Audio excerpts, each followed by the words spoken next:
Assalamualaikum warahmatullahi wabarakatuh. Selamat pagi anak-anak. Sehat semua ya.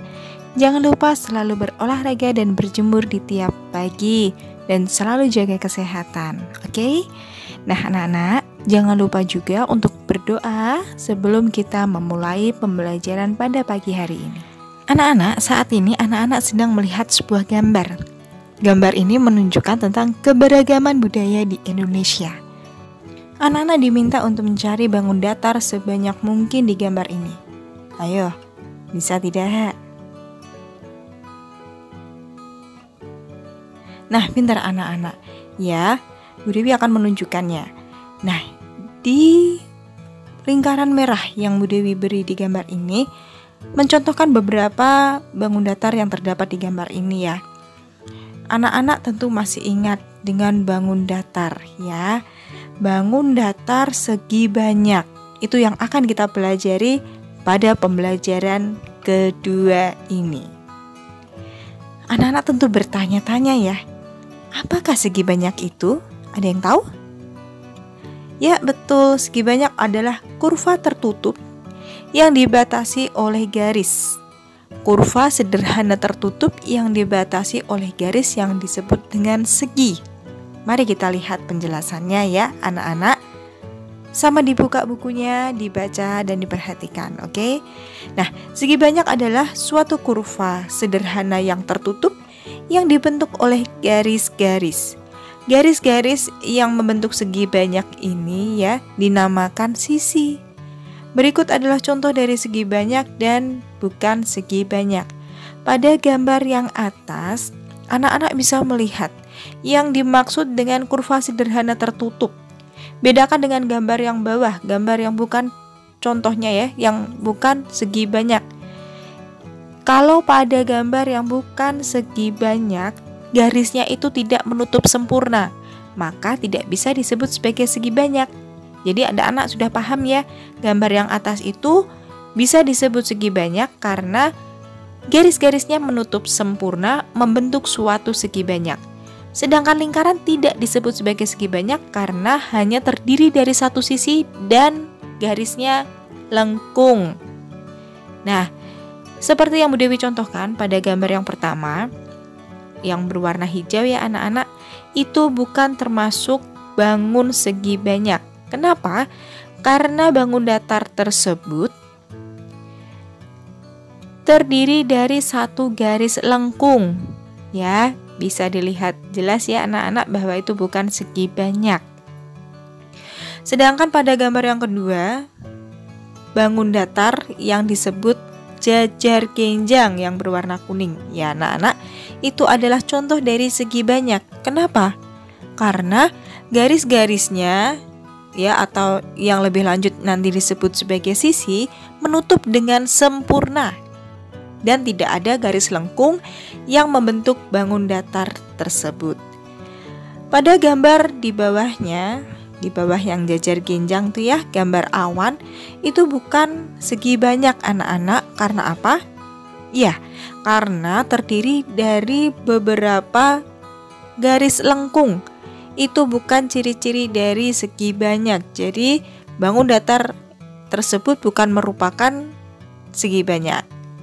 Begitu juga dengan bangun datar yang ada di sampingnya, itu juga bukan merupakan contoh segi banyak karena terdiri dari garis lengkung. Jadi jika ada bangun datar yang terdiri dari garis lengkung, itu bukan merupakan segi banyak dan harus menutup sempurna.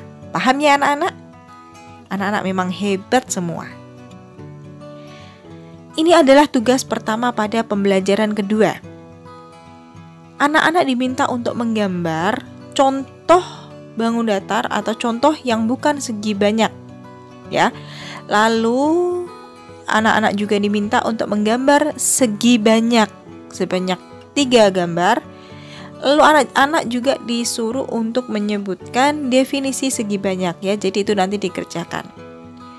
Lalu tugas selanjutnya anak-anak, Bu Dewi memberikan contoh gambar tangram.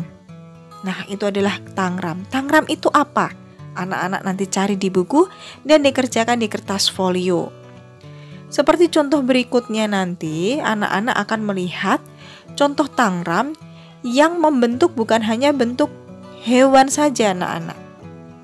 Lalu bentuk apa ya Ibu? Nah, bisa dilihat ya. Jadi tangkram pun bisa membentuk suatu bangun datar ya, yang menirukan bentuk dari penari adat di Indonesia. Nah, bisa dilihat ya, penari adat di Indonesia. Tarian adat di Indonesia itu sangat banyak ya, termasuk dalam kekayaan budaya kita. Kita harus bangga ya memiliki kekayaan budaya yang amat sangat banyak.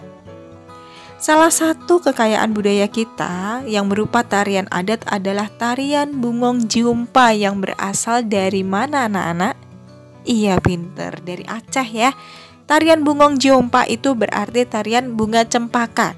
Anak-anak di sini bisa memperhatikan ya, bagaimana cara melaksanakan atau melakukan atau mempraktekkan gerakan-gerakan dari tarian Bungong Jiumpa. Ada gerakan A, B, C, D, dan E.